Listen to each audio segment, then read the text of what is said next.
తాజా 30 దావూద్ ఇబ్రహీం 25 ఏళ్లుగా ఇండియాకు మోస్ట్ వాంటెడ్ క్రిమినల్గా ఉన్నాడు. 1993లో ముంబైలో బాంబు పేలుళ్లు జరిపించిన ఈ దుర్మార్గుడి కిరాతకానికి వందల మంది ప్రాణాలు కోల్పోయారు. అప్పటి నుంచి ఇతడి కోసం ఇండియా వెతుకుతూనే ఉంది. కానీ పాకిస్తాన్ దావూద్ను ఇండియాకు దొరకకుండా దాచిపెట్టింది.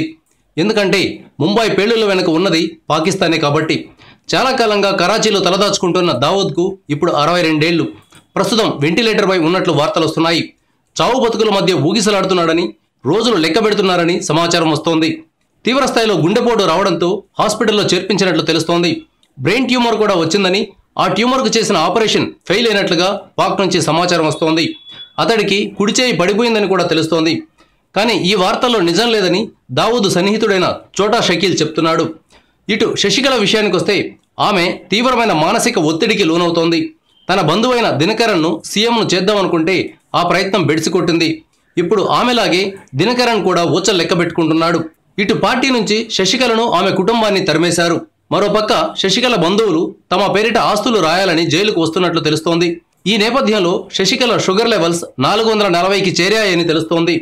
ఈ 2.5 నెలల్లోనే ఆమె 15 కిలోల బరువు తగ్గినట్లు సమాచారం.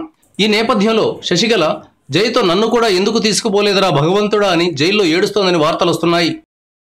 Thank you viewers. ఈ వీడియో మీకు నచ్చితే లైక్ బటన్ టచ్ చేయండి. తాజా 30 ఛానల్కు సబ్స్క్రైబ్ చేయండి. మీ మిత్రులకు షేర్ చేయండి.